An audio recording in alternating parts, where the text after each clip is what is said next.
A simple walked into the upscale wristwatch and jewelry store in a plain blue top and jean pants, just a few days shy of her birthday. Becky had come to gift herself something special, something that shimmered. But the moment she stepped in, the staff barely spared her a glance. Minutes passed before a salesman finally approached, wearing a scornful smirk. "What can I do for you?" he asked, his tone soaked in condescension. She opened her mouth to speak, but before she could respond, he turned away, drawn to another customer he deemed more promising. Her heart sank. It wasn't just about the watch anymore. It was the sting of being treated like she didn't belong. What they didn't know was that she was a quiet millionaire who valued humility and simplicity. The store exuded wealth. From the marble floors to the gilded accents along the shelves, from the strategically placed chandeliers that spilled warm light onto flawless glass counters to the staff whose suits were tailored to corporate precision. Each timepiece was more than just a watch. It was a statement, a story wrapped in stainless steel or rose gold, ticking behind sapphire crystal. Amid all this glitz, Becky stood out, not because of any flaw or disruption, but because she didn't shine the way they were used to. Her beauty was understated, her energy gentle, her movements unhurried. She moved like someone who had nothing to prove, someone who was there for a reason deeper than display. But to the staff trained to spot potential, she simply faded into the background. She strolled past the first glass counter, where a dozen watches sat like crown jewels, each labeled with a price tag meant to intimidate. One caught her eye, a slim, elegant watch with a mother-of-pearl dial and a fine leather strap, both bold and graceful in its design. She leaned in slightly, admiring the craftsmanship, the intricate way the hands glided around the face. It wasn't just about the brand or the glitter. It was about the thought behind the design. She loved things that were made with intention. Still, no one approached her. She could feel their eyes occasionally flick toward her, not out of curiosity or interest, but with that quick, dismissive glance one gives a window shopper who clearly won't buy. She turned and continued walking slowly through the store, passing a display of gold-plated bracelets, then a row of limited-edition timepieces encased in dark velvet-lined drawers. Her footsteps were soft, her presence quieter than the low instrumental music humming through the speakers. She didn't need to be loud. Her life had taught her that real power doesn't always come wrapped in noise. As she reached the center of the store, where large circular counters stood like a throne surrounded by loyal subjects of diamond-encrusted accessories, she paused. It was then that one of the salesmen, a tall man in an overly starched shirt and glossy shoes, finally decided to engage. He approached, his expression unreadable, but his energy unmistakably cold. He looked her over quickly, as if scanning her outfit for a brand logo that might redeem her appearance. "What can I do for you?" he asked. The smile on his lips failed to reach his eyes. His tone was professional, but only just. She sensed the pause before his approach, the hesitation, the subtle calculation of whether she was worth the time. She had just begun to reply, her voice calm and warm. "I was hoping to see some of your," when a sharp movement caught the salesman's attention. A woman in red stilettos and an expensive designer bag had entered the store, her perfume announcing her presence before her heels clicked on the polished floor. Without a word of excuse, without even acknowledgement of interruption, the salesman turned his back and walked away, leaving Becky mid-sentence, mid-thought, mid-moment. He greeted the other woman with a smile that was suddenly full of light, ushering her toward the display case with an enthusiasm that had been so blatantly withheld just moments before. Becky stood still for a second, processing the moment, not with outrage but with that deep, silent ache of invisibility. The sting wasn't new. She had been overlooked before, in meetings, in restaurants, in places where judgment arrived quicker than understanding. It didn't make it hurt less. She took a deep breath, adjusted the small leather purse on her shoulder, and turned to leave. No one tried to stop her. No one noticed. Outside, the air was warm in the late afternoon. Sun cast gold over the sidewalk. Becky walked slowly down the street, her reflection trailing alongside her in the luxury store windows. She wasn't angry. In fact, she was grateful. Life had always shown her what people truly valued, and this time, it had handed her a crystal-clear lesson. She had spent years building her business, one quiet deal at a time. Real estate, tech imports, always under the radar, always letting the spotlight shine on others while she focused on the numbers. She had learned that silence didn't mean weakness. Often, it meant control. And though she lived simply, dressed simply, and spoke simply, her bank account was anything but. She thought of her father then, a quiet man who used to say, "If people judge you by what you wear, let them. You'll know exactly who they are." That memory softened the edge of the experience. But still, it stirred something in her, something that said, do more than just walk away. As she drove home, the city lights began to flicker to life. Traffic hummed along. People bustled about. And the world carried on, unaware that a decision was being made that would alter the future of one luxury store. That night, in the comfort of her minimalist apartment, warm lighting, a single vase of fresh lilies on the table, Becky opened her laptop and logged into her investment dashboard. She made 2 phone calls, short and direct. The first was to her lawyer. The second was to a property management firm. The building housing the watch store had been listed quietly for sale several months ago. She'd seen the listing. She hadn't acted on it then. But now she was interested. Her decision wasn't about revenge. It wasn't even about proving a point. It was about taking back the narrative. About creating a space where people were seen regardless of the shoes they wore or the bag they carried. She didn't want to embarrass anyone. She wanted to build something better. Something different. But first, there had to be a reckoning. Not of anger, but of accountability. The morning sun gleamed over the polished windows of the high-end wristwatch and jewelry store, casting golden light across the sidewalk like an invitation. Inside, the usual buzz of daily activity hummed to life. Staff moved briskly, unlocking display cases, adjusting velvet cushions beneath diamond-studded bracelets, polishing glass counters until they sparkled. The scent of fresh espresso from the boutique cafe next door mingled with the delicate perfume sprayed near the entrance. Everything was poised, pristine, expectant. It was just another day. Or so they thought. Across the street, idle conversation among passers-by slowly quieted as heads began to turn. The soft, purring growl of a powerful engine echoed between the buildings. A royal blue Bugatti, polished to a mirror-like finish, cruised into view and glided to a stop in front of the store. Its arrival was like the entrance of a symphony's final note. Impossible to ignore, undeniably commanding. The car idled for a moment, drawing stares, before the driver's side door opened with gentle elegance. Out stepped Becky. The heels of her stilettos touched the ground with quiet assurance. She wore a sleek, fitted black dress that hugged her figure without demanding attention, elegance in its purest form. Her hair was pinned in a low, glossy chignon, not a strand out of place. Around her wrist shimmered a single, tasteful watch, one of quiet sophistication, not flashy indulgence. She wore confidence like it was woven into the fabric of her very being.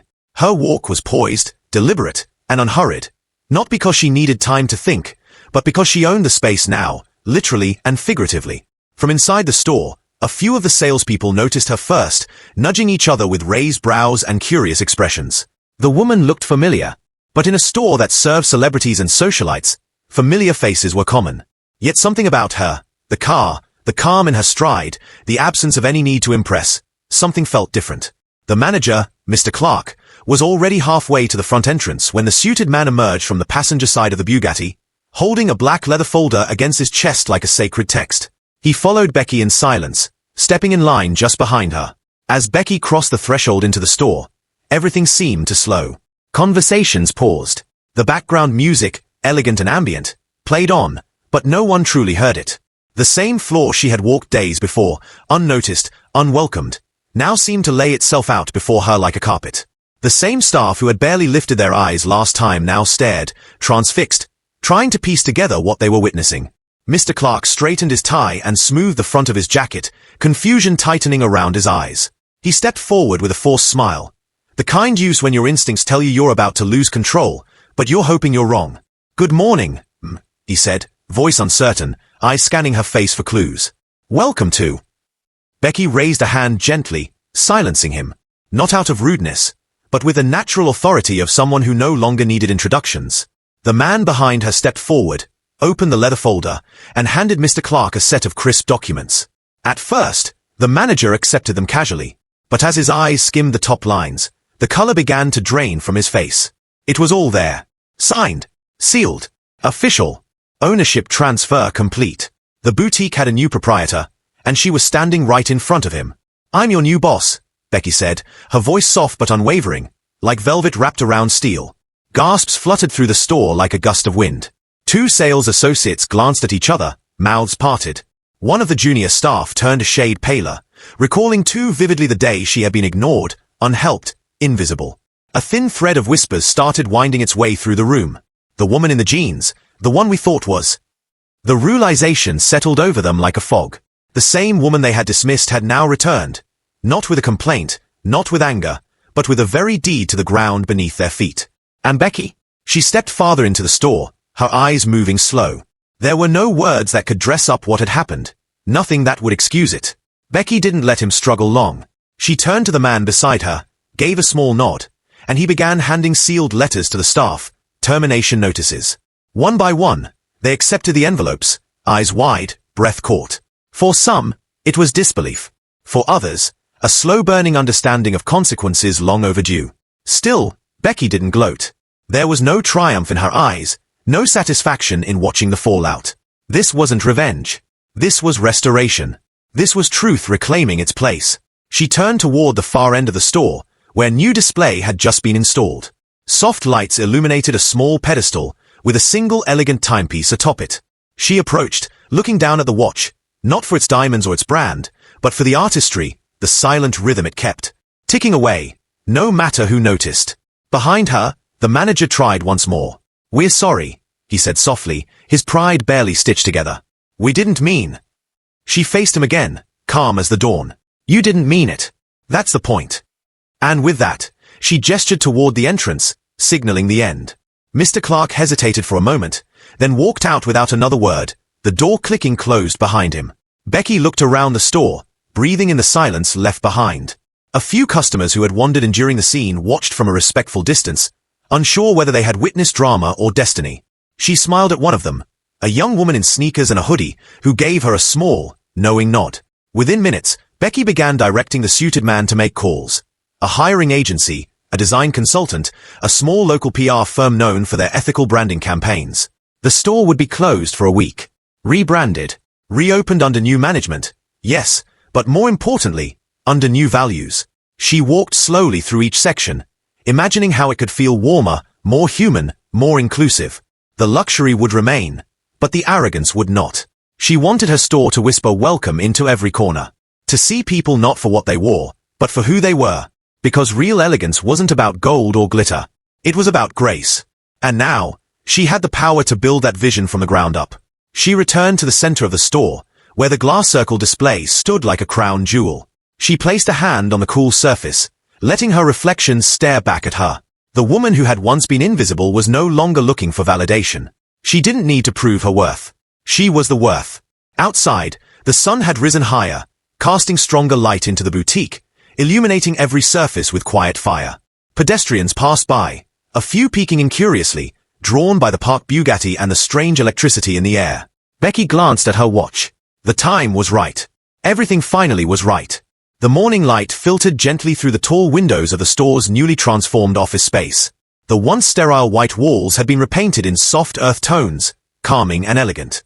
The sharp metallic fixtures had been replaced with warm ambient lighting that danced across soft wooden floors and subtle gold accents. It no longer felt like a place meant to intimidate. It felt lived in, intentional, welcoming. The heart of the store had shifted, and the energy inside reflected it. Becky sat at her new desk in the corner of the space that had once been little more than a managerial bunker. It had since been turned into an extension of the showroom, curated with refined simplicity. An open area where luxury met soul. Her desk, handcrafted from dark walnut wood, bore no logos, no nameplate, no show of status. Only a single, smooth ceramic cup of black coffee, steam curling upward like a slow-moving whisper, and a small framed photo of her and her father. Taken long before her wealth was earned. Long before the world learned her name. Around her, the quiet sounds of a new beginning unfolded, like the rustle of fresh pages being turned.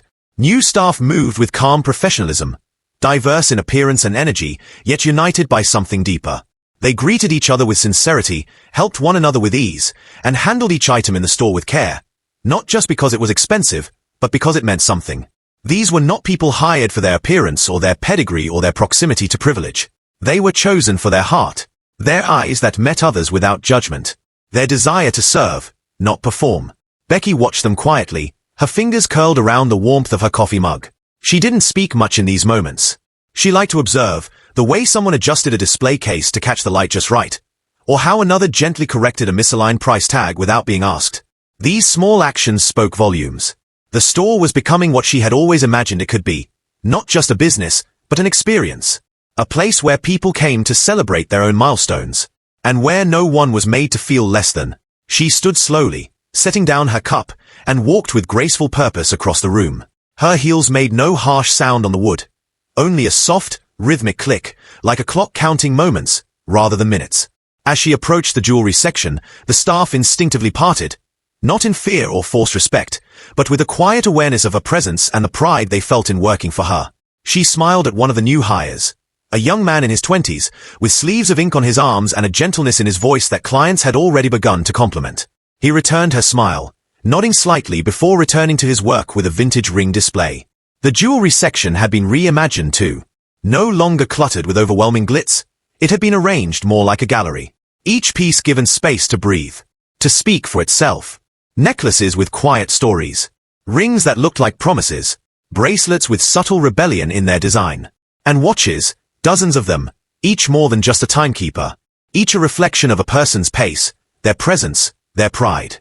Becky's eyes landed on one particular watch, slim, silver, and delicately detailed. The face was a gentle cream tone with rose gold hour markers and a single diamond embedded where the 12 would be. The strap was soft Italian leather, the stitching fine and flawless. It wasn't loud. It wasn't begging to be noticed. But it was beautiful in its quiet strength. It mirrored her perfectly. She reached for it, lifting it from its resting place with both care and certainty.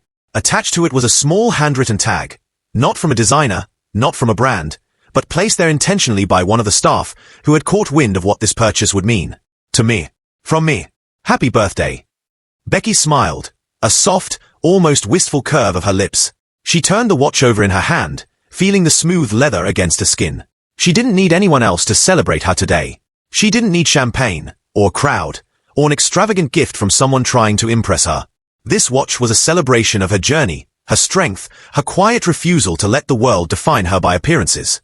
It was a symbol of time, not the minute she had lost being dismissed, but the year she had claimed in becoming who she was. She fastened it around her wrist slowly, her fingers practiced and gentle. When it clicked into place, it felt like more than a watch. It felt like a crown. Across the room, her assistant approached with a light knock on the glass door. Becky looked up. "You have a few minutes before the ribbon cutting," the assistant said softly. "Would you like to speak to the staff before we open?" Becky nodded and walked toward the main showroom, her newly adorned wrist catching the morning light as she moved. The staff gathered quickly, forming a semicircle near the entrance. The display windows were covered with rich velvet curtains, waiting to be pulled aside. The grand reopening hadn't been advertised beyond a quiet post on the store's social page. No influencers, no press releases. Becky believed that the people meant to find her store would find it, not through noise, but through trust. She looked at her team, a group of individuals she had chosen not by resume alone, but by how they made people feel. People who remembered names, who listened without assumption, who cared about the human story behind each purchase. "I just want to say thank you," Becky began, her voice soft but resonant. "This place, it used to be about image, about the illusion of worth. But we've changed that, and we'll keep changing it. This store isn't just about luxury, it's about truth, about honoring people for who they are, not how they present. Every customer who walks through those doors should feel seen, valued, respected, not just because they might spend money, but because they showed up." The staff nodded, some with subtle emotion in their eyes. They understood. They had felt it too, in other places, in other lives, and now they were part of something healing.